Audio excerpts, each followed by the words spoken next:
ಕರೆಸಿರೋ ಉದ್ದೇಶ ಇಷ್ಟೇ. ಈ ರಾಜ್ಯದಲ್ಲಿ ಏನು ಬೆಳವಣಿಗೆಗಳು ನಡೀತಾ ಇದೆ, ಈ ಆಡಳಿತ ಪಕ್ಷದ ಮೇಲೆ ವಿರೋಧ ಪಕ್ಷಗಳಾದಂಥ JDS, BJP, ಏನು ಈ ಕಾಂಗ್ರೆಸ್ ಪಕ್ಷ 136 ಸೀಟು ಈ ರಾಜ್ಯದಲ್ಲಿ ಭಾರಿ ಬಹುಮತದಿಂದ ಗೆದ್ದು ಈ ರಾಜ್ಯದ ಮುಖ್ಯಮಂತ್ರಿಗಳಾಗಿ ಸನ್ಮಾನ್ಯ ಸಿದ್ದರಾಮಯ್ಯ ಸಾಹೇಬರು, ಉಪಮುಖ್ಯಮಂತ್ರಿಗಳಾಗಿ DK ಸಾಹೇಬರು ಇವತ್ತು ಒಳ್ಳೆ ಆಡಳಿತವನ್ನ ಏನು 2023ರಲ್ಲಿ ಎಲೆಕ್ಷನ್ನಲ್ಲಿ ಅವರೇನು 5 ಗ್ಯಾರಂಟಿಗಳನ್ನು ಬಿಡುಗಡೆ ಮಾಡಿದ್ರು, ಅದರ ಪ್ರಕಾರವಾಗಿ ಈ ರಾಜ್ಯದಲ್ಲಿ 5 ಗ್ಯಾರಂಟಿಗಳು ನಿರಂತರವಾಗಿ ನಡ್ಕ ಬರ್ತಾ ಇದೆ. ಅದನ್ನ ವಿರೋಧ ಪಕ್ಷ ನಾಯಕರುಗಳು ಸೌರ್ಸಕ್ಕಾಯ್ತಾ ಇಲ್ಲ.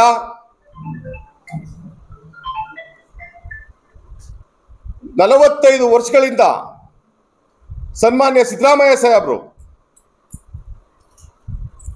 ಯಾವುದೇ ಒಂದು ಕಪ್ಪು ಚುಕ್ಕಿ ಇಲ್ಲದ ರೀತಿಯಲ್ಲಿ ಈ ರಾಜ್ಯದಲ್ಲಿ ಒಳ್ಳೆ ಆಡಳಿತವನ್ನು ಕೊಟ್ಕೊಂಡು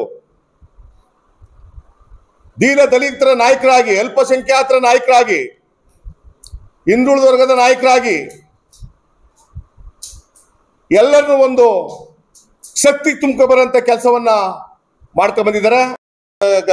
ಹೇಳದ್ದು ಆ ಒಂದು ಅಳಸಂಖ್ಯಾತ ಹುಡುಗನ ಕೈಲಿ ಹಿಂಗ ಔಂತ್ಕೊಬಿಟ್ಟವ್ರೆ ಸಿದ್ದೇಗೌಡರು ಸ್ವಿಚ್ ಆಫ್ ಮಾಡ್ಕೊಂಡು ಅಂತ ಹೇಳಿ ಪ್ರಚಾರ ಮಾಡಿಸಿ ಇವರೇ ಅದನ್ನೆಲ್ಲನೂ ಹುಟ್ಟಾಕಿ ಹೇಳಿದ್ದು. ಹೇಳೇ ನಾನು ಸೋಲಕ್ಕೆ ಕಾರಣ, ನಾನೇ ಸೋಲ್ತಿದ್ದೆ. ಇಲ್ಲ ಪಾಪ 11 ಜನದಲ್ಲಿ ಅಂದ್ರೆ ಸುಮಿತ್ರಾ ಕೃಷ್ಣ ಅವಂದು ಬೇರೆ ತರ ರೂಟು, ಅವನೇನಿಲ್ಲ ಪಾಪ. ಯಾರಿಂದ? ಸುಮಿತ್ರಾ ಕೃಷ್ಣದ ಒಂದು ಏನಿಲ್ಲ, ನನಗೇನೋ ಮಾತು ಕೊಟ್ಟಿದ್ರು ಅದು ನಡ್ಕೊಳ್ಳಿಲ್ಲ ಅಷ್ಟೇ.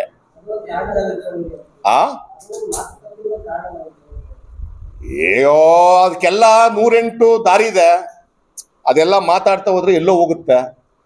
ಇವತ್ತು ಬಂದಿರೋ ವಿಚಾರ ಏನಪ್ಪಾ ಅಂದ್ರೆ ಸನ್ಮಾನ್ಯ ಸಿದ್ದರಾಮಯ್ಯ ಸಾಹೇಬ್ರನ್ನ ಇಳಿಬೇಕು, ಮುಖ್ಯಮಂತ್ರಿ ಸ್ಥಾನ ರಾಜೀನಾಮೆ ಕೊಡಬೇಕು ಅನ್ನೋ ಉದ್ದೇಶಕ್ಕೆ ನಮಗೆ ನೋವಾಗಿ ನಮಗೆ ಸಾಮಾನ್ಯ ಒಬ್ಬ ರೈತರ ಮಗನಿಗೆ ಕರೆದು ಬಿಫಾರಂ ಕೊಟ್ಟಿದ್ದಂತ ಸನ್ಮಾನ್ಯ ಸಿದ್ದರಾಮಯ್ಯ ಸಾಹೇಬ್ರನ್ನ ನಾವು ಸಹಾಯ ಗಂಟ ಮರೆಯಂಗಿಲ್ಲ. ಈ ಕರ್ನಾಟಕದ ಜನ ಏನಾರ ಸಿದ್ದರಾಮಯ್ಯ ಸಾಹೇಬ್ರಂತೆಯವ್ರು ಹಿಂದೆ ಹುಟ್ಟಿಲ್ಲ, ಮುಂದೆ ಉಡೋದು ಇಲ್ಲ. ಈ ರಾಜ್ಯದಲ್ಲಿ ಒಳ್ಳೇದೇನಾರು ಆಗತ್ತಂದ್ರೆ ಅವರಿಂದನೇ ಒಳ್ಳೇದಾಕ ಬಂದಿರೋದು, ಇನ್ಯಾರಿಂದನೂ ಒಳ್ಳೇದಾಗಿ ಬಂದಿಲ್ಲ ರಾಜ್ಯಕ್ಕೆ.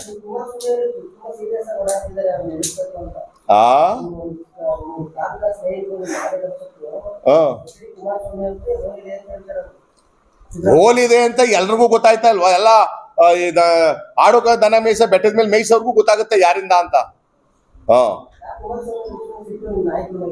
ಯಾವುದು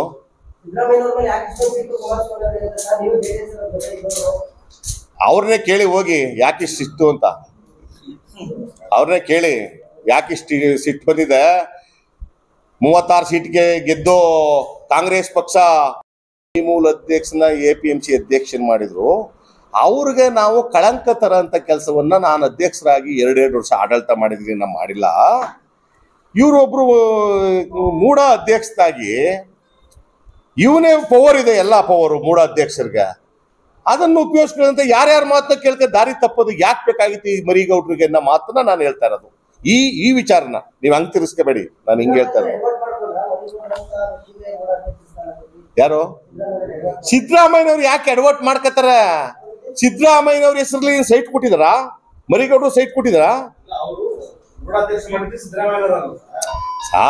ಈಗ ಕಾರ್ಯಕರ್ತರನ್ನ ಈ ರಾಜ್ಯದಲ್ಲಿ ಸಾವಿರಾರು ಜನನ ಕಮಿಟಿಗಳಿಗೆ ಮಾಡ್ತಾರ.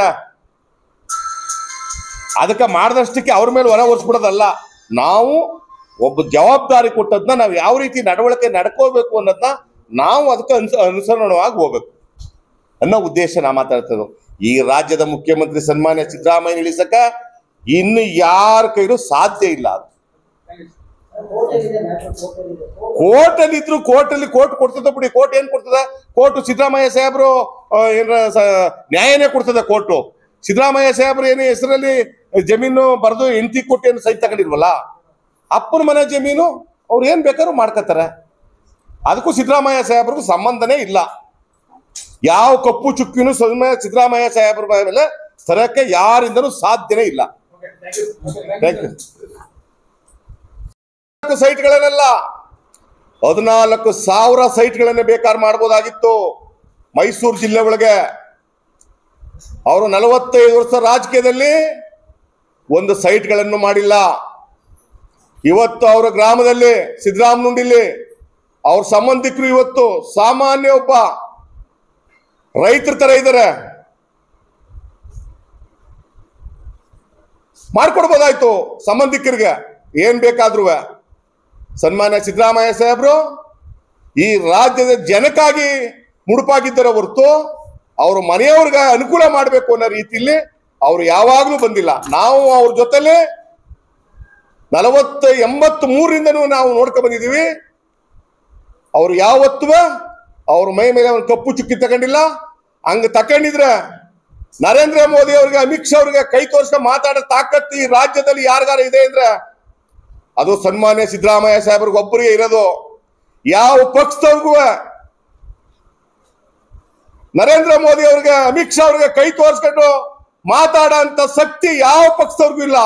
ಆದ್ರೆ ಇರೋದು ಕಾಂಗ್ರೆಸ್ ಪಕ್ಷದ ಸನ್ಮಾನ್ಯ ಸಿದ್ದರಾಮಯ್ಯ ಸಾಹೇಬ್ರಿಗೆ ಮಾತ್ರ. ಅದಕ್ಕೋಸ್ಕರ ಇವರು ಅವ್ರ ಮೇಲೆ ಕಪ್ಪು ಚುಕ್ಕಿ ತಂದು ಮುಖ್ಯಮಂತ್ರಿಯಿಂದ ಇಳಿಸ್ಬೇಕು, ಇಡೀ ರಾಜ್ಯದಲ್ಲಿ ಅನುಕೂಲ ಮಾಡಿಕೊಟ್ಬಿಡ್ತಾರೆ ಅಂತೇಳಿ ಈಗ ಎರಡು ಪಕ್ಷದವರು ಸೇರ್ಕೊಂಡು, JDS BJP ಅವರು ಸೇರ್ಕೊಂಡು ಈ ಪಿತೂರಿಯನ್ನ ಮಾಡ್ತಾ ಇದ್ದಾರೆ. ಅದು ಅವ್ರ ಅಪ್ಪನ ಮನೆಯಿಂದ ಪಾರ್ವತಮ್ಮನ ಕೊಟ್ಟಿರೋಂಥದ್ದು ಜಮೀನು. ಇವತ್ತುವರೆಗಂಟ ಸನ್ಮಾನ್ಯ ಸಿದ್ದರಾಮಯ್ಯ ಸಾಹೇಬ್ರ ಪತ್ನಿಯವರು ಒಂದೇ ಒಂದು ಜಾಗದಲ್ಲಿ ಒಂದು ಸಮಾರಂಭದಲ್ಲಿ ನಾವೆಲ್ಲ ದಿಕ್ಕು ತಪ್ಪಬೇಕಾರೆ ನಮ್ಮ ಬೀರುಂಡಿ ಬಸವಣ್ಣ ಪಾಪ, ಮಾದೇಗೌಡ, ಕೆಂಪನಾಯಕ, ಈ ನಮ್ಮ ಬೆಳವಾಡಿ ಶಿವಮೂರ್ತಿ, ನಾವೆಲ್ಲ ಬಲಿಪಶ ಆಗ್ಬೇಕಾದ್ರೆ ಸನ್ಮಾನ್ಯ ಕುಮಾರಣ್ಣವರೇ ಕಾರಣ.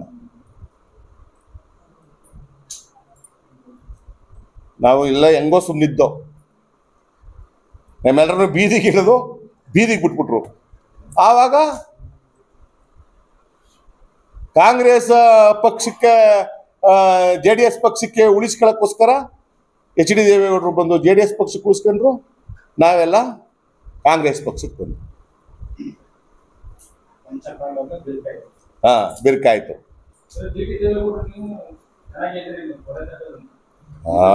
ಅದ್ಯಾಕೆ ಚೆನ್ನಾಗಿರಮ್ಮ, HD ದೇವೇಗೌಡರು JDS ಪಕ್ಷ, ನಾನು ಕಾಂಗ್ರೆಸ್ ಪಕ್ಷ. ಸುಮ್ಮನೆ ನಾನ್ಯಾಕೆ ಅವ್ರ ಜೊತೆ ಚೆನ್ನಾಗಿರ್ರಿ? ನಾವು ಪಕ್ಷದ ಕ್ಷೇತ್ರದ ಕೆಲಸ ಆಯ್ತಾರಲ್ಲ, ಚಾಮುಂಡೇಶ್ವರಿ ಕ್ಷೇತ್ರದ ಕೆಲಸ ಶಾಸಕರು ಆಗ್ತಾರೆ. ನನಗೆ ಇನ್ನೊಂದು 12,000 ಓಟ್ ಕೊಟ್ಟಿದ್ರೆ ಒಳ್ಳೆ ಕೆಲಸ ಮಾಡ್ತಾ ಇದ್ದೆ. ಇಷ್ಟೊತ್ತು 106 ಕೋಟಿ ಅನುದಾನ ತಗೊಂಬಂದು ಕೆಲಸ ಮಾಡನೆ. ಇವತ್ತು ನೀವು ನೋಡ್ಕೊಂಬಂದ್ರಿಲ್ಲ ರೋಡು.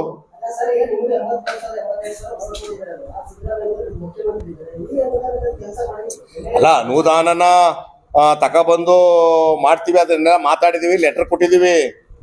ಆದ್ರೆ ಇರೋ ವಿಚಾರಗಳನ್ನ ಹೇಳದ್ದು, ಅರ್ಕೆ ಕೂರಿರೋದು ಇದೊಂದೇ. ಇನ್ಯಾರು ಇನ್ನೆಲ್ಲ ಮುಗ್ದೋಗವ್ರೆ JDS ಅಲ್ಲಿ GT ದೇವೇಗೌಡರು ಒಬ್ಬರೇ ಉಳಿದಿರೋದು. ಅಲ್ಲ, ನಾನು ಹೇಳ್ತಾ ಇರೋದು ಏನು ಉದ್ದೇಶ ಅಂದ್ರೆ, ಅನ್ನೋ ವಿಚಾರಕ್ಕೆ ನಾನು ಇವತ್ತು ಒಂದು ಪ್ರೆಸ್ ಮೀಟ್ ಮಾಡೋಣ ಅಂತೇಳಿ ತಮ್ಮೆಲ್ಲರೂ ನಾನು ಕರೆದ ಉದ್ದೇಶ. ಇವತ್ತು ಮೂಡಾದಲ್ಲಿ ಮರಿಗೌಡರ ವರ್ತನೆ, ಅವರು ಕೊಟ್ಟಂತ ಒಬ್ಬರ ಮಾಜಿ ಮಂತ್ರಿ ಹಾಲಿ ಶಾಸಕರ ಮಾತನ್ನ ಒಂದು ಹೋಟ್ಲಲ್ಲಿ ಕೇಳ್ಕೊಂಡು ಇವತ್ತು ಕಾಂಗ್ರೆಸ್ ಸರ್ಕಾರ ಒಂದು ಮೂಢ ಅಧ್ಯಕ್ಷರು ಮಾಡಿಕೊಟ್ಟದನ್ನ ಅದನ್ನ ಜನಕ್ಕೆ ಒಳ್ಳೇದು ಮಾಡ್ಕೊಂಡು ಒಳ್ಳೆ ಕಾರ್ಯ ಮಾಡ್ಕೊಂಡು ಬಡವರ ಬಗ್ಗರಿಗೆ ಸೈಟ್ ಕೊಟ್ಟುಕೊಂಡು ಮಾಡಂತ ಕೆಲಸನ ಬಿಟ್ಟು ಯಾರೋ ಒಬ್ಬ ಮಾಜಿ ಮಂತ್ರಿ ಮಾತನ್ನ ಹಾಲಿ ಶಾಸಕರ ಮಾತನ್ನ ಒಂದು ಹೋಟೆಲ್ ಕುತ್ಕೊಂಡು ಕೇಳ್ಕೊಂಡು ನೀನು ಆಯುಕ್ತರಿಗೂ DC ಅವ್ರಿಗೂ ಲೆಟರ್ ಬರೀತೀರಿ ಅಂತ ಅಂದ್ರೆ ನಿಮಗೆ ಏನಾರ ಆ ಮೂಡದಲ್ಲಿ ಒಂದು ಸೆಕೆಂಡ್ ಕುಂತ್ಕೊಳ್ಳಕ್ಕೆ ನಿನ್ಗೆ ನೈತಿಕತೆ ಇದೆಯಾ? ಆದ್ರಿಂದ ಇದೇ ರೀತಿಯಾಗಿ 2013ರಿಂದನೂ ಸತ್ಯಪ್ಪ ಸೋಲ್ಬೇಕಾದ್ರೆ ಈ ಮರಿಗೌಡ್ರೆ ಕಾರಣ. 2018ರಲ್ಲಿ ಸನ್ಮಾನ್ಯ ಸಿದ್ದರಾಮಯ್ಯ ಸಾಹೇಬರು ಸೋಲ್ಬೇಕಾದ್ರೆ ಈ ಮರಿಗೌಡ್ರೆ ಕಾರಣ. 2023ರಲ್ಲಿ ನಾನು ಸೋಲ್ಬೇಕಾದ್ರೆ ಈ ಮರಿಗೌಡ್ರೆ ಕಾರಣ. ಇಡೀ ಚಾಮುಂಡೇಶ್ವರಿ ಕ್ಷೇತ್ರದಲ್ಲಿ ಯಾವುದೇ ಜಾತಿನೂ ಒಂದುಗೂಡಿ ಕಾಂಗ್ರೆಸ್ ಪಕ್ಷದವ್ರನ್ನ ಬಿಟ್ಟಿಲ್ಲ. ಕುರುಬರ್ನು ಎಲ್ಲರನ್ನು ಮಾಡಿ ಕುರುಬ ಜನಾಂಗನು ಮಟ್ಟ ಹಾಕ ಬಂದವನೇ ಮರಿಗೌಡ. ದೇವೇಗೌಡರು ಒಬ್ಬರೇ ಈಗ ಅರಕೆ ಕುರಿ ಇರೋದು.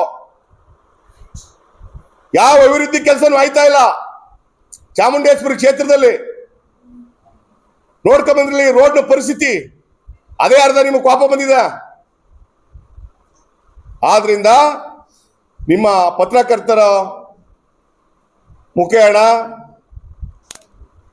ನಾನು ಹೇಳ್ತಾ ಇರೋದಿಷ್ಟೇ, ಈ ರಾಜ್ಯದಲ್ಲಿ ಭಾರಿ ಅಲ್ಲೋಲ ಕೊಲ್ಲಲಾಗುತ್ತೆ. ಸಿದ್ದರಾಮಯ್ಯ ಸಾಹೇಬ್ರ ಬಗ್ಗೆ, DK ಸಾಹೇಬ್ರ ಬಗ್ಗೆ ನೀವು ಇದೆಲ್ಲನೂ ಬಿಡಬೇಕು. ಜನ ನಿಮ್ಗೆ ಆದೇಶ ಕೊಟ್ರೆ 2028ಕ್ಕೆ ನೀವು ಬನ್ನಿ, ಈ ರಾಜ್ಯವನ್ನು ಆಳಿ. ಈಗ ಒಳ್ಳೆ ಆಡಳಿತ ಕೊಡ್ತಾ ಇರೋಂಥ ಪಕ್ಷವನ್ನ ಈ ರಾಜ್ಯದ ಮುಖ್ಯಮಂತ್ರಿಯಾಗಿ ಸನ್ಮಾನ್ಯ ಸಿದ್ದರಾಮಯ್ಯ ಸಾಹೇಬರು, DK ಸಾಹೇಬರು ಉಪಮುಖ್ಯಮಂತ್ರಿಯಾಗಿ ಒಳ್ಳೆ ಆಡಳಿತ ಕೊಡ್ತಾ ಇರೋದನ್ನ ಜನಕ್ಕೆ ಯಾಕನ್ನೇ ಇದನ್ನು ಎಕ್ಕುಡ್ಸಕ್ ಶುರು ಮಾಡಿದಿರಿ? ಜನ ನಿಮ್ಗೇನು ಒಳ್ಳೆ ರೀತಿಯಲ್ಲಿ ಮಾತಾಡ್ತಾರೆ ಅಂತ ಅನ್ಕೊಂಡಿದ್ಯಾ? ಇಲ್ಲ, ಯಾರು ಈ ಭೂಮಿಯಲ್ಲಿ ಉಳಿಯೋರಿಲ್ಲ. ಹೊಸ ನೀರು ಬರ್ತಾ ಇರ್ಬೇಕು, ಹಳ ನೀರು ಹೋಯ್ತಾ ಇರ್ಬೇಕು, ಆವಾಗಲೇ ಕಟ್ಟೆ ಬಿಗಿಯಾಗಿ ನಿಲ್ಲೋದು. ಆದ್ರಿಂದ ದಯವಿಟ್ಟು ಸಿದ್ದರಾಮಯ್ಯನ ಬಗ್ಗೆ, DK ಬಗ್ಗೆ ಕೈ ಹಾಕ್ಬೇಡಿ. ಇದು ನಿಮ್ಗೆ ಒಳ್ಳೇದಾಗಲ್ಲ, ಬೇರೆ ತರ ಸಂದೇಶ ಹೋಗುತ್ತೆ. ಈಗಾಗಲೇ ಕೋರ್ಟ್ ಹೋಗಿದೆ, ಎಲ್ಲ ಹೋಗಿ ಹೋಗಿ ಹೋಗಿ ಹೈಕಮಾಂಡ್ಗೆ ಪಿತೂರಿ ಹೊಡೆದು ಇವತ್ತು ಸಿದ್ದರಾಮಯ್ಯ ಸಾಹೇಬ್ರ ಮೇಲೆ ನೋಟಿಸ್, 24 ಗಂಟೆ ಒಳಗೆ ನೋಟಿಸ್. ಹಿಂದುಳಿದವರು, ಅಲ್ಪಸಂಖ್ಯಾತರು ಎಲ್ಲರೂ ಯಾರು 4 ಟೀಮ್ 5 ಟೀಮ್ ಮಾಡ್ಕೊಂಡು ಬಂದಿರೋಂಥದ್ದು. ಈ ಮರಿಗೌಡ ಯಾವುದೇ ಕಾರಣಕ್ಕೂ ಒಂದು 10 ನಿಮಿಷ ಇವನು ಮೂಢಾಚರಣೆಯಲ್ಲಿ ಕೂರಕ್ಕೆ ಇವನಿಗೆ ಅರಿಯತೆ ಇಲ್ಲ. ಇವನ್ನ ಕೂಡಲೇ ವಜಾ ಮಾಡಬೇಕು. ಸನ್ಮಾನ್ಯ ಸಿದ್ದರಾಮಯ್ಯ ಸಾಹೇಬರು ಈ ರಾಜ್ಯದ ಮುಖ್ಯಮಂತ್ರಿಯಾಗಿ 5 ವರ್ಷ ಪೂರ್ಣ ಮಾಡಬೇಕು. ರಾಜ್ಯ ಜನಕ್ಕೆ ಒಳ್ಳೇದಾಗುತ್ತೆ. ಇಲ್ಲ ಅಂದ್ರೆ ಇಡೀ ಕರ್ನಾಟಕದಲ್ಲಿ ದಂಗೆ ಹೇಳುತ್ತೆ, ದಂಗೆ ಆ ಪರಿಸ್ಥಿತಿ ಆಗುತ್ತೆ. ಕಾಂಗ್ರೆಸ್ ಅವರು ಕಾಂಗ್ರೆಸ್ ಪಕ್ಷವನ್ನ ಕೈ ಹಾಕಿದ್ರೆ BJP ಅವರು, JDS ಅವರು ನೀವು ಮುಂದಿನ ದಿನಗಳಲ್ಲಿ ಅನುಭವಿಸಬೇಕಾಗತ್ತೆ. ಅದನ್ನ ನೀವು ಎಚ್ಚರಿಕೆ ಇರಲಿ. ಯಾರನ್ನೂ ಮಡಗಿಲ್ಲ. BJP ಅವರು ಸುಮ್ಮನೆ ತಗೊಂಡಿಲ್ಲ ನಿಮ್ನ. ಮುಂದಿನ ದಿನಗಳಲ್ಲಿ ನಿಮ್ಮ ಬಾವುಟನೇ ಇರೋದಿಲ್ಲ. ಯಾರನ್ನು ನೆಮ್ಮದಿಯಾಗಿರಕ್ ಬಿಟ್ಕೊಡ್ತಾ ಇಲ್ಲ. ಎಲ್ಲಾ ತೀರೋದ್ರು, ನಮ್ಮನ್ನು ಮಟ್ಟ ಹಾಕಿದ್ರಿ. ಎಲ್ಲ ಕುಂಟಬೈರೇಗೌಡ, ನಾಗೇಗೌಡ, ಬಚ್ಚೇಗೌಡ ಇಂಥವ್ರೆಲ್ಲ ಮುಗಿದ್ರು. ಇನ್ನಿರೋರು ನಿಮ್ಗೆ ಇನ್ನು ಒಬ್ರೆ ಅರಕೆ ಕುರಿ GT ದೇವೇಗೌಡರು ಮಾತ್ರ ನಿಮ್ಗೆ ಉಳಿದಿದೆ ಅಷ್ಟೇ. ಏನಪ್ಪಾ ಅಂದ್ರೆ ಒಳ್ಕ ಒಯ್ತಾ ಇದ್ರೆ ಅವ್ರು ಅಷ್ಟೇ. ಇಲ್ಲ ಅಂದ್ರೆ ಅವ್ರನ್ನ ಯಾವತ್ತೋ ಮುಗಿಸ್ಬಿಡ್ತಿದ್ರಿ. ಅದೆಲ್ಲ ನಾವು ಕಣ್ಣಾರ ನೋಡಿದೀವಿ ನಿಮ್ ಮಾತುಗಳು ಏನು ಅಂತ. ಯಾಕೆ DK ಶಿವಕುಮಾರ್ ಒಕ್ಕಲಿಗರಲ್ವಾ? ಅವರು ರಾಜ್ಯದಲ್ಲಿ ಒಳ್ಳೆ ಕೆಲಸ ಮಾಡ್ತಾ ಇಲ್ವಾ? ಅದು ಸೌರ್ಸಕ್ಕೆ ನಿಮ್ ಕೈಲಿ ಆಯ್ತಾ ಇಲ್ವಾ?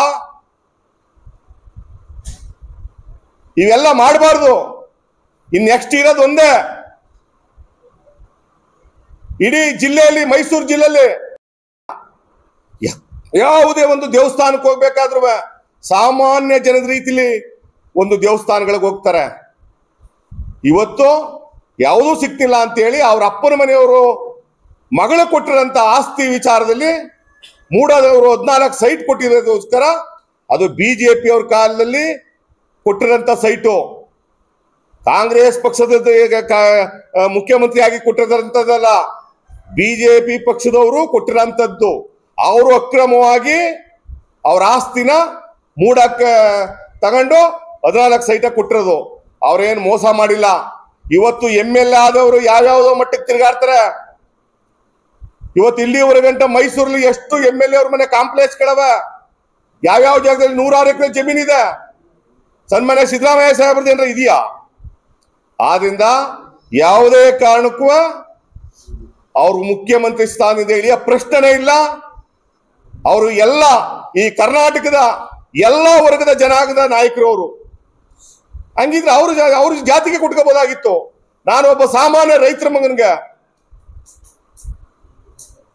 ಒಂದು ರಾಷ್ಟ್ರೀಯ ಪಕ್ಷ ಬಿ ಫಾರಂ ಕೊಡ್ತದೆ ಅಂದ್ರೆ SC ಮಾದೇವಪ್ಪನವರು, ವೆಂಕಟೇಶ್ ಅಣ್ಣವರು, ಸಿದ್ದರಾಮಯ್ಯ ಸಾಹೇಬರು, DK ಸಾಹೇಬರು ಸೇರಿ ಇವತ್ತು ಒಂದು ರಾಷ್ಟ್ರೀಯ ಪಕ್ಷ ನನಗೆ ಬಿ ಫಾರಂ ಕೊಟ್ಟು ನಾನು 82,000 ಮತಗಳನ್ನ ನನ್ನ ಚಾಮುಂಡೇಶ್ವರಿ ಕ್ಷೇತ್ರದ ಮತದಾರರು ನನಗೆ ಮತವನ್ನ ಕೊಟ್ಟಿದ್ದಾರೆ ಕಾಂಗ್ರೆಸ್ ಪಕ್ಷಕ್ಕೆ.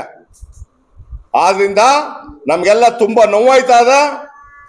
ಅದಕ್ಕೋಸ್ಕರನೇ ನಾವು ಹೋರಾಟಕ್ಕೆ ಇಳಿಬೇಕು. ಸಿದ್ದರಾಮಯ್ಯ ಸಾಹೇಬರು ಯಾವುದೇ ಕಾರಣಕ್ಕೂ ಮುಖ್ಯಮಂತ್ರಿ ಸ್ಥಾನಕ್ಕೆ ರಾಜೀನಾಮೆ ಕೊಡಬಾರ್ದು. ನಿಮ್ಗೆ ಮುಖ್ಯಮಂತ್ರಿ ಮಾಡಿತಿಲ್ವಾ? ನೀವು ಸರಿಯಾಗಿ ಎಲ್ಲ ನಡವಳಿಕೆ ನಡ್ಕೊಂಡಿದ್ರೆ ಎಲ್ಲ 15 ಜನ 16 ಜನ 17 ಜನ ಯಾಕೆ ಹೋಗ್ತಿದ್ರು?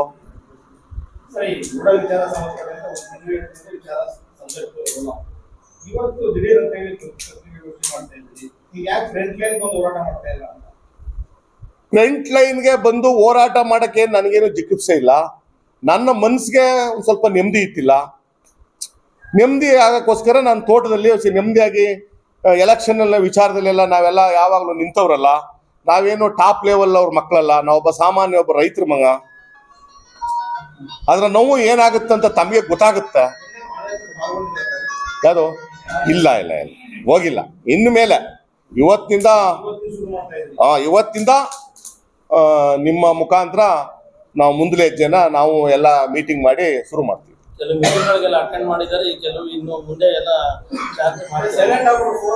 ಇಲ್ಲ ಇಲ್ಲ ಇಲ್ಲ ಎಲ್ಲ ಮೀಟಿಂಗ್ ಗಳಿಗೆ ಅಟೆಂಡ್ ಮಾಡಿದ್ದೀನಿ. ಈಗ ಹೋಗಿಲ್ಲ ಅಷ್ಟೇ.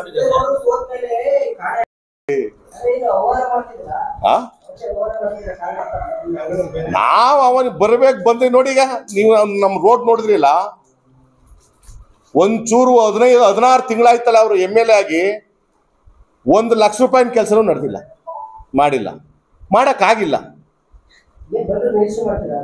ಯಾರು ಮಿನಿಸ್ಟರ್ ಮಾಡಕ್ ನಾನು ಯಾರು? ನಮ್ಮ ಪಕ್ಷದಲ್ಲಿ ಮಾಡಿದ್ರು ಮಾಡ್ಬೋದು, ನಮ್ಮ ಪಕ್ಷದವ್ರು ಕರೆದ್ರಲ್ಲ ಆಗ್ಲೇ ಕಾಂಗ್ರೆಸ್ ಪಕ್ಷಕ್ಕೆ ಬರ್ತೀನಿ ಅಂತ ಅನ್ಬಿಟ್ಟು ಬಂದಿದ್ರೆ ಇವತ್ತು ಸಹಕಾರ ಮಂತ್ರಿಯಾಗಿ ಒಳ್ಳೆ ಮಗ MP ಆಗಿ ಹರೀಶ್ ಗೌಡ MP ಆಗರು. GT ದೇವೇಗೌಡರು ಕಾಂಗ್ರೆಸ್ ಬಂದಿದ್ರೆ ಗೆದ್ದು ಸಹಕಾರ ಮಂತ್ರಿ ಆಗರು. ಒಳ್ಳೆ ಕೆಲಸ ಮಾಡ್ಬೋದಾಯ್ತು. ಕರೆ ನಿಲ್ವಾಗ DK ಸಾಹೇಬ್ರು, ಸಿದ್ದರಾಮಯ್ಯ ಸಾಹೇಬ್ರು.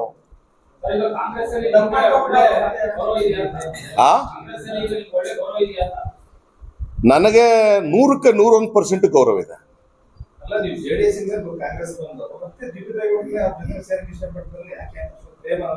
ನಾನ್ ಸೇರಕ್ಕೆ ಇಷ್ಟಪಡ್ತಾ ಮಾತಲ್ಲ, ಕೆಲಸ ಆಗ್ದಿಲ್ವಲ್ಲ. ಈಗ ಹೋಗಿ ಅಧ್ಯಕ್ಷ ಹೋಗಿ ಯಾರ್ದೋ ಅವ್ರ ಮಾತು ಕೇಳ್ಕೊಂಡು ಈಗ ಹಿಂಗೆ ಈ ತರ ಅವಾದ ಮಾಡ್ಕೊಂಡ್ರಲ್ಲ. ಅಯ್ಯೋ ನಾವೆಲ್ಲ ನೆನ್ನೆ ನೋಡ್ಬಿಟ್ಟು ಇದಕ್ಕೆ ಹೋಗಿದ್ರು ಗಂಡ ಹೆಂಡತಿ ಇಬ್ರು. ಎಲ್ಲಿಗ ನಂಜಲ್ಗೂಡ್ಗೆ ಹೋಗಿದ್ರು. ಈ GT ದೇವೇಗೌಡರು ಪೇಸ್ ಕಟ್ ನೋಡಿದ್ರಿ ಹೆಂಗಿದೆ? ಆ ರವ ಎಲ್ಲಿದೆ, ಆ ಕಿಡಿ ಎಲ್ಲಿದೆ? ನಾನು ಹತ್ರದಲ್ಲಿ ಇದ್ದವನಲ್ವಾ.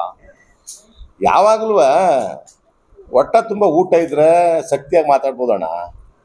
ಹೊಟ್ಟೆ ತುಂಬ ಊಟ ಇಲ್ಲ ಅಂದ್ರೆ ಎಲ್ಲಿ ಮಾತಾಡಕ್ಕಾಗ್ತದೆ? ನಾವು ಮಿಸ್ ಮಾಡ್ಕೊಳ್ಳೋದಲ್ಲ. ಇವತ್ತು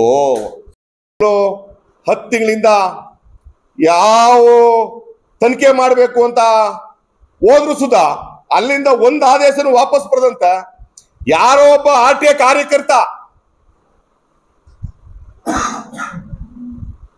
ಸನ್ಮಾನ್ಯ ಸಿದ್ದರಾಮಯ್ಯ ಸಾಹೇಬ್ರ ಮೇಲೆ ಕೊಟ್ಟ ತಕ್ಷಣ ಇಮಿಡಿಯೇಟ್ ನೋಟಿಸ್ ಬರ್ತದ. ಇದ್ಯಾವ ಧರ್ಮ ಸ್ವಾಮಿ? ಒಳ್ಳೆ ಆಡಳಿತ ನಡೆಸ್ತಾ ಇದಾರೆ, ಕಪ್ಪು ಚುಕ್ಕಿ ತರಕ ಸನ್ಮಾನ್ಯ ಸಿದ್ದರಾಮಯ್ಯ ಸಾಹೇಬ್ರ ಮೇಲೆ ಇನ್ನು 7 ಜನ್ಮಕ್ಕೂ ಆಗೋದಿಲ್ಲ ಯಾರ ಕೈಲುವ. ಅಂತ ಕೆಲಸ ಒಯ್ಯ ಮಾಡಿಲ್ಲ. ಮಾಡಿದ್ರೆ ಅಂತ ಎದೆ ತಟ್ಟಿ ಮಾತಾಡಕ್ಕಾಯ್ತಿಲ್ಲ. ಅದೇ ಬೇರೆಯವರು ಅದೇ ತರ ಎದೆ ತಟ್ಟಿ ಮಾತಾಡ್ಲಿ ನೋಡೋಣ. ಅದರಿಂದ ದಯವಿಟ್ಟು ರಾಜ್ಯದಲ್ಲಿ ಜನ ಶಾಂತಿಯಿಂದ ಇರಬೇಕು, ನೆಮ್ಮದಿಯಿಂದ ಬದುಕಬೇಕು. ಈಗೆಲ್ಲ ಮಳೆ ಬಂದು ಕೊಚ್ಚೋಗಿ ಎಷ್ಟೋ ಜನಗಳು ಸತ್ತೋಗಿದ್ದಾರೆ, ಮನೆ ಇಲ್ಲ. ಎಲ್ಲರೂ ಒಗ್ಗೂಡೋಗಿ ನೀವು ಹೇಳಿ ಹೋಗಿ ಎಲ್ರಿಗೂ ಅನುಕೂಲ ಮಾಡಿಕೊಡಿ. ಆಗ ಜನ ನಿಮ್ ಒಪ್ತಾರೆ. ನಿಮ್ಮ ಸಂತೋಷಕ್ಕೋಸ್ಕರ, ನಿಮ್ಮ ಬೆಳವಣಿಗೆಗೋಸ್ಕರ ಈ ರಾಜ್ಯದ ಜನ ಯಾಕೆ ಬಲಿ ಆಗ್ತೀರಾ? ಸಿದ್ದರಾಮಯ್ಯ ಸಾಹೇಬ್ರ ಮೇಲೆ ಯಾಕೆ ಗೂಬೆ ಕುಣಿಸ್ತೀರಾ? ಎಲ್ಲರಿಗೂ ಗೊತ್ತಾಗುತ್ತೆ ಇವತ್ತು ತಪ್ಪ ಯಾರು ಮಾಡ್ತಾ ಇದ್ದಾರೆ ಅಂತ. ರಾಷ್ಟ್ರೀಯ ನಾಯಕರು ನಿಮ್ಮ ಮಾತು ಕೇಳ್ತಾರೆ ಅಂತ ಹೇಳಿ ಸನ್ಮಾನ್ಯ HD ದೇವೇಗೌಡರು ಒಬ್ಬರೇ ಹೋರಾಟ ಮಾಡ್ಕೊಂಡ್ ಬಂದ್ರು, ಪಕ್ಷ ಕಟ್ಟಿದ್ರು. ಆದ್ರೆ ಇಂಥ ಕೆಲಸಗಳನ್ನ ಮಾಡ್ಕೊ ಬರ್ಲಿಲ್ಲ. ನೀವ್ಯಾಕೆ ಇಂಥ ಕೆಲಸ ಮಾಡ್ತಾ ಇದ್ದೀರಿ? ಒಂದು ಸೆಂಟ್ರಲ್ ಮಿನಿಸ್ಟರ್ ಕೊಟ್ಟಿದ್ದಾರೆ, ಒಳ್ಳೆ ಆಡಳಿತ ಕೊಡಿ. ರಾಜ್ಯದಲ್ಲಿ ಸಾವಿರಾರು ಜನಕ್ಕೆ ಕೆಲಸ ಕೊಡೋ ಕೆಲಸ ಮಾಡಿ. ಇದು ಬಿಡಬೇಕು ಅಂತ ಹೇಳ್ತಾ ಅವ್ರು ಮಾಡ್ಕೊ ಬಂದಿರಂತ ಕೆಲ್ಸಕ್ಕೆ ಇವರು ಸೌಸ್ತಾರದಂತೆ ಇವತ್ತೇನು ಸನ್ಮಾನ್ಯ ಮುಖ್ಯಮಂತ್ರಿಗಳಾದಂತ ಸಿದ್ದರಾಮಯ್ಯ ಸಾಹೇಬರ ಪತ್ನಿಯವ್ರಿಗೆ ಅವರ ಅಪ್ಪನ ಮನೆಯಿಂದ ಏನು 3 ಎಕರೆ ಚಿಲ್ಲರೆ ಜಮೀನನ್ನ ಕೊಟ್ಟಿದ್ರು. ಅದನ್ನ ಮೂಡದವರು ಅಕ್ವೈರ್ ಮಾಡ್ಕೊಂಡ್ರು. ಅದರಿಂದ ಅವ್ರಿಗೆ 14 ಸೈಟ್ ಅನ್ನ ಕೊಟ್ಟಿದ್ದಾರೆ. 14 ಸೈಟು ಏನಾರ ಈ ರಾಜ್ಯದ ಮುಖ್ಯಮಂತ್ರಿ ಆಗಿ 2013ರಿಂದ 2018ವರೆಗೆ ಪೂರ್ಣಾವಧಿ ಮುಖ್ಯಮಂತ್ರಿಯಾಗಿ ಸರ್ಕಾರವನ್ನ ನಡೆಸ್ಕೊ ಬಂದ್ರಲ್ಲ ಸನ್ಮಾನ್ಯ ಸಿದ್ದರಾಮಯ್ಯ ಸಾಹೇಬರು, ಆಗೇನಾರು 14 ಸೈಟ್ ಅನ್ನ ಕೊಟ್ಟಿದ್ರಾ? ಇಲ್ಲ ಈಗ 2023ರಲ್ಲಿ ಈ ರಾಜ್ಯದ ಮುಖ್ಯಮಂತ್ರಿ ಆದ್ರಲ್ಲ, ಆಗೇನಾರು ಅವ್ರ ಅವಧಿಯಲ್ಲಿ ಏನಾರ ಸೈಟ್ ಅನ್ನ ಕೊಟ್ಟಿದಾರ? ಇಲ್ಲ. ಇವರು ಇನ್ನೇನು ಸಿದ್ದರಾಮಯ್ಯ ಸಾಹೇಬ್ರನ್ನ DK ಸಾಹೇಬ್ರನ್ನ ನಾವೇನು ಮಾಡಕ್ಕಾಗಲ್ಲ, ನಾವೆರಡು ಪಕ್ಷ ಒಂದಾದ್ರೂ 2028ರ ಚುನಾವಣೆಯಲ್ಲೂ ನಾವು ಗೆಲ್ಲಕ್ಕಾಗಲ್ಲ ಅನ್ನೋ ಭಯಕ್ಕೋಸ್ಕರ ಇವರು ಸಿದ್ದರಾಮಯ್ಯ ಸಾಹೇಬ್ರ ಮೇಲೆ ಏನಾರು ಒಂದು ಕಪ್ಪು ಚುಕ್ಕಿ ತಂದು ಇಡಬೇಕು ಅಂತೇಳಿ ಈ ಲೆಟರ್ನ ಕಳಿಸಿ ರಾಜ್ಯಪಾಲರಿಂದ ಇವತ್ತು ಇಕ್ಕಟ್ಟಿಗೆ ಸಿಕ್ಸಂತ ಕೆಲಸವನ್ನ JDS ಪಕ್ಷ BJP ಪಕ್ಷಗಳು ಮಾಡಿದೆ. ಆದ್ರೆ ಸನ್ಮಾನ್ಯ ಸಿದ್ದರಾಮಯ್ಯ ಸಾಹೇಬ್ರು ಅಲ್ಲಪ್ಪ, ಅವ್ರ ಅಧ್ಯಕ್ಷರಾಗಿದ್ದವರು ಲೆಟರ್ ಕೊಡಂತ ಆಯುಕ್ತರಿಗೂ DC ಅವ್ರಿಗೂ ಲೆಟರ್ ಕೊಡಂತ ಭ್ರಮೆ ಏನಿತ್ತು ಹೇಳಿ? ಭ್ರಮೆ. ಅವರೇ ಅಧ್ಯಕ್ಷರು, ಮೂಡ ಅಧ್ಯಕ್ಷರು, ಅವರೇ ಏನ್ ಡಿಸಿಷನ್ ಬೇಕಾದ್ರೂ ತಗೋಬಹುದು. ಈಗ ನಾನು GT ದೇವೇಗೌಡರು ನನಗೆ ಮೈಮೂಲ ಅಧ್ಯಕ್ಷರು ಮಾಡಿದ್ರು, APMC ಅಧ್ಯಕ್ಷರು ಮಾಡಿದ್ರು. ನಾನು 20 ತಿಂಗಳು 2 ವರ್ಷ ಆಡಳಿತ ನಡೆಸಿದ್ದೀನಿ. ನಾನೊಬ್ಬ ಅಧ್ಯಕ್ಷನ ಪವರ್ನ ಇನ್ನೊಬ್ರ ಕೈಗೆ ಹಾಕೊಡಲಿ ಮಾಡ್ಬೋದಾಯ್ತಲ್ಲ ಇವ್ರು. ಸಿದ್ದರಾಮಣ್ಣನ ಪರಿಸ್ಥಿತಿಗೆ ಅವರೇ ಕಾರಣನೇ ಅಲ್ಲ. ಅವನ್ನ ರೂಟೇ ಬೇರೆ, ಅವನ್ ರೂಟೇ ಬೇರೆ ರೂಟಲ್ಲಿ ಹೋದ. ಅದನ್ನೇನ್ ಮಾಡಿದ್ರು JDS ಅವರು BJP ಅವರು ಅದೇ ಒಂದು ಅಸ್ತ್ರ ತಗೊಂಡ್ರು. ತಪ್ಪು ಮಾಡಿದ್ರು ತಾನೆ ಸಿದ್ದರಾಮಯ್ಯ ಸಾಹೇಬ್ರು? ತಪ್ಪೇ ಮಾಡಿಲ್ವಲ್ಲ, ಅವ್ರ ಸೈಟ್ ಇಲ್ವಲ್ಲ. ಏನ ಸಿದ್ದರಾಮಯ್ಯ ಸಾಹೇಬ್ರ ಸ್ವಂತ ಅಪ್ಪನ ಆಸ್ತಿನೋ ಅವ್ರ ಆಸ್ತಿನೋ ಆಗಿದ್ರೆ ಓಕೆ ಹೇಳೋಣ. ಸಿದ್ದರಾಮಯ್ಯ ಸಾಹೇಬ್ರ ಮಾವನ ಮನೆ ಆಸ್ತಿ ಅದು, ಅವ್ರ ಹೆಂಡತಿಯವರು ಕೊಟ್ಟಿರೋದು. ಅದನ್ನ ಮೂಢ ಅಕ್ರಮವಾಗಿ ಅವರು ಸ್ವಾಧೀನ ತಗೊಂಡಿರೋದು. ಅವರು ಅದ್ರ ಬದಲಿಗೆ 14 ಸೈಟ್ ಕೊಟ್ಟಿರೋದು. ಸಾಹೇಬ್ರಿಗೂ ಇದಕ್ಕೂ ಸಂಬಂಧನೇ ಬರಲ್ಲ.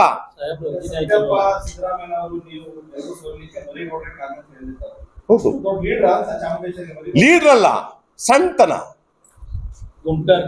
ಗುಂಪು ಕಟ್ಟೋದು. ಈಗ ಒಡೆದಾಳುವ ಬುದ್ಧಿ. ಈಗ ಒಂದು 50 ಜನ ನಾವು ಜೊತೆಲಿದ್ದೀವಿ ಅಂದ್ರೆ ಒಂದು 5 ಜನ ಹೊಡೆದಾಳುವ ಬುದ್ಧಿ ಎತ್ ಕಟ್ಟದು, ಮೂರ್ ಪಂಗಡ ಮಾಡೋದು. ಬೆಲೆ ಕೊಡೋರು ಕೊಡ್ತಾರ, ಒಂದಷ್ಟು ಜನ ಕೊಡ್ತಾರ, ಕೊಡೋರು ಏನು. ಈಗ ನನ್ನ ಬುಕ್ ಆಗ್ಬಿಟ್ಟ GT ದೇವೇಗೌಡ ಅಂತ ಕೊನೆಯಲ್ಲಿ ನನ್ನ ಸೋಲು ಕಾರಣ ಆಗಿಲ್ವಾ? ಸಾಕು ಅಷ್ಟೇ.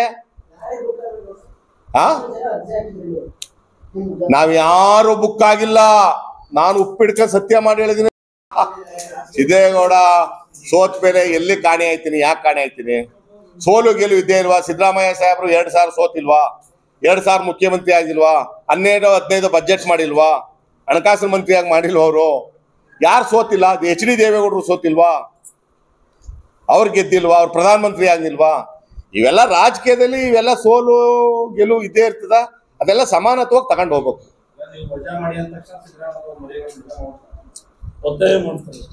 ಅಲ್ಲ, ಹೇಳೋದು ಒತ್ತಾಯ ಮಾಡೋದು ನಮ್ದು ಡ್ಯೂಟಿ.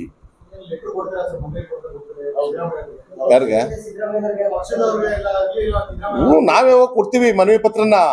ಸಿದ್ದರಾಮಯ್ಯ ಸಾಹೇಬ್ರಿಗೆ ಹೋಗಿ ಕೊಡ್ತೀವಿ, ರಾಜ್ಯಾಧ್ಯಕ್ಷರಿಗೆ ಕೊಡ್ತೀವಿ, DK ಸಾಹೇಬ್ರಿಗೆ ವಜಾ ಮಾಡ್ತಾರೆ.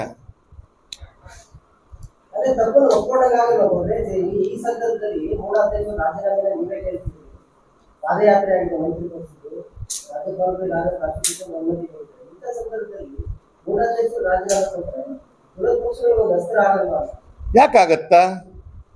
ನಮಗ್ ನಾವೇ ತಿಳ್ಕೊಂಡು ರಾಜೀನಾಮೆ ಕೊಟ್ಬಿಟ್ಟು ಮನೆಗೆ ಬಂದ್ರೆ ಯಾಕಾಗತ್ತ? ಕೊಡ್ಬೇಕು. ಅವನು ಕೊಟ್ಟಿರೋರು ಈಗ DK ಸಾಹೇಬ್ರು ಸಿದ್ದರಾಮಯ್ಯ ಸಾಹೇಬ್ರವ್ರು ರಾಜೀನಾಮೆ ಕೇಳಿಲ್ಲ, ಬರೆದು ಬಿಸಾಕ್ಬೋದಾಯ್ತು, ಅಲ್ಲೇ ಬರ್ದಿದ್ದು ಲೆಟರ್ ಕಳಿಸ್ಬೋದಾಯ್ತು. ನಾನು ಹೇಳ್ತಾ ಇರೋದು ಮರಿಗೌಡ್ರೆ ಅವ್ರೇ ಸ್ವಂತ ಈ ಹುದ್ದೆ ನನಗೆ ಬೇಡ ಅಂತ ಕೊಟ್ಟು ಮನೆಗೆ ಬರ್ಬೇಕು. ಮಿತ್ರರಲ್ಲಿ ಮನವಿ ಮಾಡ್ಕತ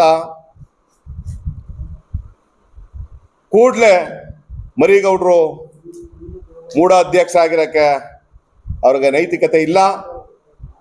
ಅವರು ಕೂಡ್ಲೆ ಆ ಸೀಟಿಂದ ಇಳಿದು ಮನೆಗೆ ಹೋಗ್ಬೇಕು ಅಂತ ಹೇಳ್ತಾ ನನ್ನ ಮಾತನ್ನ ಮುಗಿಸ್ತೀನಿ.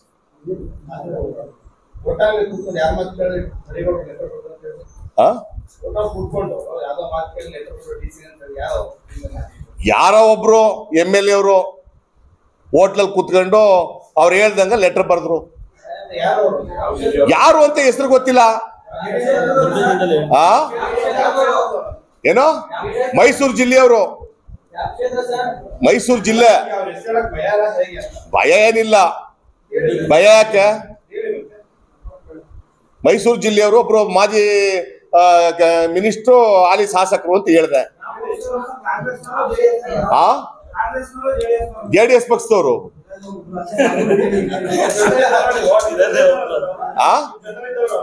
ಯಾರು? ಹೌದು, ಜೊತೆಲಿ ಇದ್ದವ್ರು.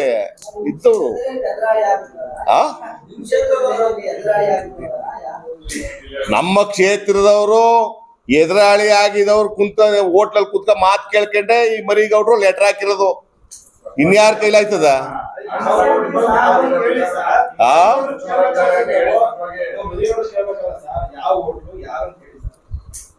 ರುಚಿ ಪೆನ್ಸಲ್ ಕುತ್ಕೊಂಡು ಏನ್ ಮಾತಾಡೋದು ಅಂತ ಕೇಳಿ ಸ್ವಾಮಿ, ಅವ್ರಿಗೆ ಗೊತ್ತಾಯ್ತ ಲೆಟರ್ ಹಾಕಿ. ಮನ್ಸೂನ್ ಗುಣಗಳು ಇಷ್ಟೆಲ್ಲ ಕಿಚ್ಚರಿಸಿ ನ್ಯಾಯವಾಗಿ ಬದುಕ್ತಿದಂಥವ್ರನ್ನ ಎಲ್ಲ ಬೀದಿಗೆ ಎಳೆಯುವಂಥ ಕೆಲಸಗಳನ್ನ ನಾವು ಮಾಡಬಾರ್ದು. ಅಧಿಕಾರಗಳನ್ನ ಕಾರ್ಯಕರ್ತರುಗಳಿಗೆ ಮುಖ್ಯಮಂತ್ರಿಗಳು, ಉಪಮುಖ್ಯಮಂತ್ರಿಗಳು, ಮಂತ್ರಿಗಳು ಅವ್ರವ್ರ ಕಾರ್ಯಕರ್ತರಿಗೆ ಒಂದಷ್ಟು ಕೊಡೋದು. ನಿಗಮ ಮಂಡಳಿಗಳನ್ನ ಎಲ್ಲ ಪಕ್ಷದಲ್ಲೂ ಇರೋಂಥ ನಡವಳಿಕೆ, ಅದನ್ನ ಯಾವ ರೀತಿಯಲ್ಲಿ ತಗೊಂಡು ಹೋಗ್ಬೇಕು ಅನ್ನೋದನ್ನ ನಮ್ಮಲ್ಲಿ ಇರಬೇಕು. ಅದು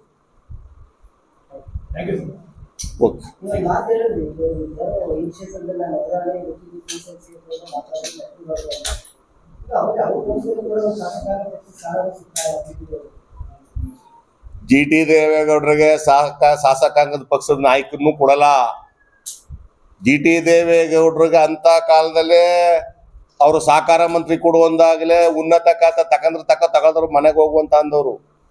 ಇವ್ರನ್ನೇನಪ್ಪ ಅಂತ ಅಂದ್ರೆ ಕೌಂಟ್ಗೆ ಇಟ್ಕೊಂಡಿರೋದು, MLA ಕೌಂಟ್ಗೆ 19 ಜನ ಅನ್ನೋದಕ್ಕೆ ಇಟ್ಕೊಂಡಿರೋದು. GT ದೇವೇಗೌಡರಿಗೆ ಯಾವುದೇ ಕಾರಣಕ್ಕೂ ಅವ್ರೇನಾರ ಬುದ್ಧಿ ಓಡಿಸಿ ಏನಾರ ಕಾಂಗ್ರೆಸ್ ಪಕ್ಷಕ್ಕೆ ಜರಿಕೊಂಡು ಅಪ್ಪ ಮಕ್ಕಳು ಬಂದ್ರೆ ನೋಡಪ್ಪ ಏನೋ ಒಂದಷ್ಟು ಚಾಮುಂಡೇಶ್ವರಿ ಕ್ಷೇತ್ರಕ್ಕೆ ಕೆಲಸ ಆಗುತ್ತೆ, ಅವರು ಹೆಂಗೋ ಉದ್ಧಾರ ಆಗ್ತಾರೆ. ಇಲ್ಲ ಅಂದ್ರೆ ಯಾವುದೇ ಕಾರಣಕ್ಕೂ ಜಿ ಟಿ ದೇವೇಗೌಡರನ್ನ ಬೆಳೆಸೋ ಪ್ರಶ್ನೆ ಇಲ್ಲವೇ ಇಲ್ಲ. ಅದೆಲ್ಲ ನಮಗೆ ಚೆನ್ನಾಗಿ ಗೊತ್ತಿರೋಂಥ ವಿಚಾರ. ಯಾರು ಯಾಕೆ ತೊಂದರೆ ಆಗುತ್ತೆ? Nandini, Bharat news TV, Mysuru.